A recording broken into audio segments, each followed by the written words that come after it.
ഏതായാലും മതി. ഇപ്പോൾ ചെരുപ്പിൻ്റെ അല്ലെങ്കിൽ കട്ടിയുള്ള പേപ്പർ ഏതെങ്കിലും ആണ്. ഇതെടുത്തിട്ടുണ്ട്. എന്നിട്ട് ഞാൻ ദേ ഇങ്ങനെ ഇവിടേക്ക് ഒരു 1.5 ഇഞ്ചിൽ വരച്ചിട്ട് ഒന്ന് മടക്കിയിട്ടുണ്ട്. അത് നമുക്ക് എടുത്തേക്കണ വീതിയുടെ നടുഭാഗം. ഇപ്പം 4 ഇഞ്ചാണെന്നുണ്ടെങ്കിൽ 2 ഇഞ്ചിൻ്റെ അപ്പം നടുഭാഗം കൊണ്ട് ഇങ്ങനെ വരച്ച് വെക്കുക.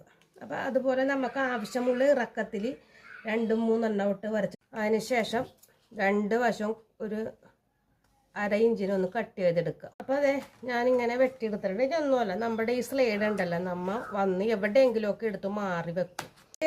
സ്ലൈഡെല്ലാം ഞാൻ ഇതുപോലെ ക്ലിപ്പ് ചെയ്ത് ഞാൻ കൂടുതലും ബ്ലാക്ക് ആയിട്ട് ഉപയോഗിക്കാറ്. ഹോൾ ഇടാൻ പറ്റിയ എന്താണെന്ന് വെച്ചാൽ അത് എടുത്തിട്ട് അതുകൊണ്ട് ഒന്ന് ഹോൾ ഇട്ട് നമ്മൾ 2 ഹോളും ചെയ്തിട്ടുണ്ട്. അപ്പം ഞാൻ നൂലാണ് ഒരു 5-8 മടക്കായിട്ട് എടുത്തേക്കണത്. അല്ലെങ്കിൽ നിങ്ങളുടെ കയ്യിൽ എന്തെന്നാണുള്ളത്. ചിലപ്പോൾ നമ്മൾ കെട്ടിട്ട് കൊടുത്തു. അപ്പം നമുക്ക് വള്ളിയോടുകൂടി ഇത് കിട്ടി. ഇനി നമുക്കിത് എവിടെയാണോ ഒരു ആണി അടിച്ച് തൂക്കാൻ പറ്റണം അവിടെ കൊണ്ടുവന്ന് തൂക്കിയിട്ടിട്ടുണ്ട്.